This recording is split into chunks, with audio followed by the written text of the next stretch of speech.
Halo semua, terima kasih kalian telah menonton video ini. Saya Elizabeth Jihibur akan menjelaskan tentang pengaruh jumlah karyawan dan berat total limbah tidak berbahaya terhadap pendapatan bersih.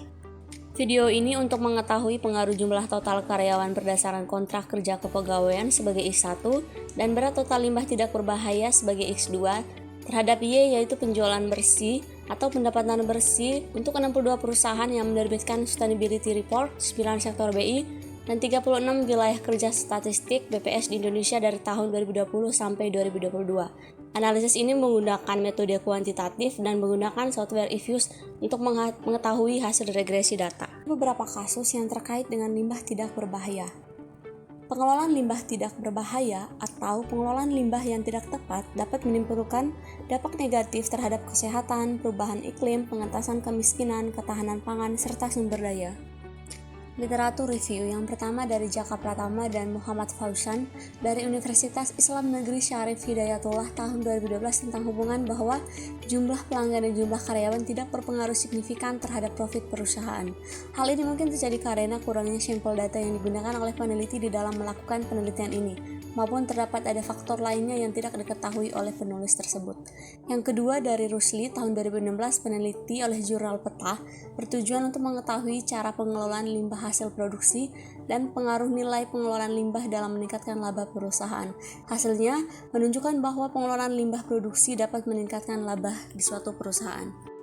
Penjualan bersih adalah jumlah total penjualan yang dilakukan oleh suatu organisasi sektor swasta dikurang biaya retur penjualan, diskon, dan potongan harga. Sedangkan untuk organisasi sektor publik, istilah yang digunakan adalah pendapatan bersih, yang merupakan pendapatan suatu organisasi yang dikurangi HPP, pengeluaran, dan biaya lainnya. Limbah adalah segala sesuatu yang dihasilkan dari suatu kegiatan atau proses yang tidak lagi memiliki nilai ekonomi yang harus dibuang. Limbah dapat dibedakan menjadi dua, yaitu limbah berbahaya dan limbah tidak berbahaya. Limbah tidak berbahaya adalah limbah yang tidak mengandung bahan berbahaya atau beracun. Berat total limbah tidak berbahaya adalah seluruhan limbah yang dihasilkan dari sesuatu kegiatan atau proses yang tidak mengandung berbahaya. Dalam sebuah perusahaan, karyawan dapat dibagi menjadi dua jenis, yaitu karyawan tetap dan karyawan kontrak. Karyawan kontrak memiliki masa kerja yang lebih pendek, pada umumnya memiliki masa yang kerja yang lebih singkat dibandingkan karyawan tetap. Selanjutnya yaitu metodologi penelitian.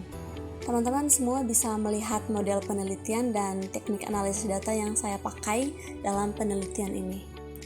Selanjutnya hasil penelitian. Yang pertama, hasil regresi X1 dan X2 terhadap variabel Y tahun 2020. Variabel X1 berpengaruh signifikan terhadap variabel Y, sementara variabel X2 tidak berpengaruh signifikan terhadap variabel Y.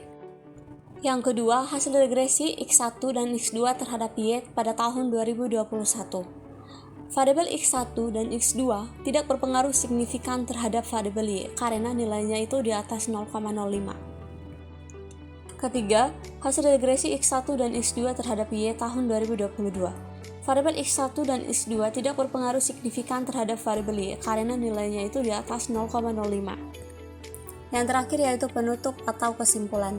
Dari hasil penelitian di atas dapat diambil kesimpulannya, yaitu yang pertama, saya menemukan bahwa hanya jumlah total karyawan berdasarkan kontrak kerja kepegawaian pada tahun 2020 yang berpengaruh signifikan terhadap penjualan bersih atau pendapatan bersih. Sementara jumlah total karyawan berdasarkan kontrak kerja kepegawaian pada tahun 2021 dan 2022 serta berat total limbah tidak berbahaya pada tahun 2020, 2021, 2022 tidak berpengaruh signifikan terhadap penjualan bersih.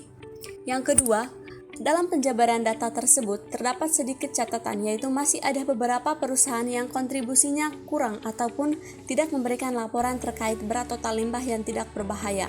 Dan selaku dalam penelitian ini, saya ingin sangat berharap kepada semua perusahaan di Indonesia dapat memberi informasi secara lengkap terkait laporan keberlanjutan, terlebih khusus untuk menjadi topik utama dalam penelitian ini.